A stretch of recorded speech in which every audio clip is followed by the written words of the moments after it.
દાહોદની સહજ સંસ્થા જે લીમખેડા ખાતે સ્થિત છે, જબીનબેન જાંબુઘોડાવાલા, વિજયભાઈ અને એમની ટીમ છેલ્લા ઘણા વર્ષોથી બહેનો માટે રોજગાર ઉત્પન્ન થાય એ માટે વિવિધ પ્રકારના પ્રોજેક્ટ ચલાવી રહ્યા છે.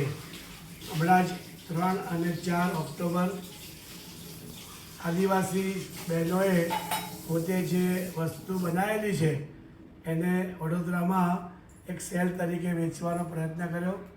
ખૂબ મોટી સંખ્યામાં વડોદરાવાસીઓનો લાભ લીધેલો હતો.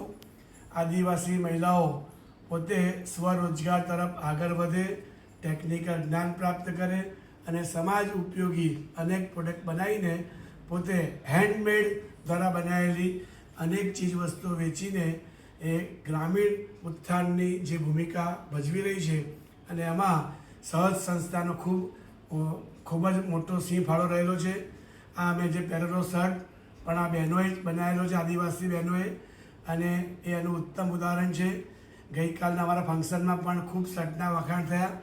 તો હું જબીનબેનને વિનંતી કરીશ કે એમની પ્રવૃત્તિઓને વધારે ને વધારે વિકાસતા રહે અને અનેક બહેનોના જીવનમાં રોજગારીનું નવું સર્જન કરે.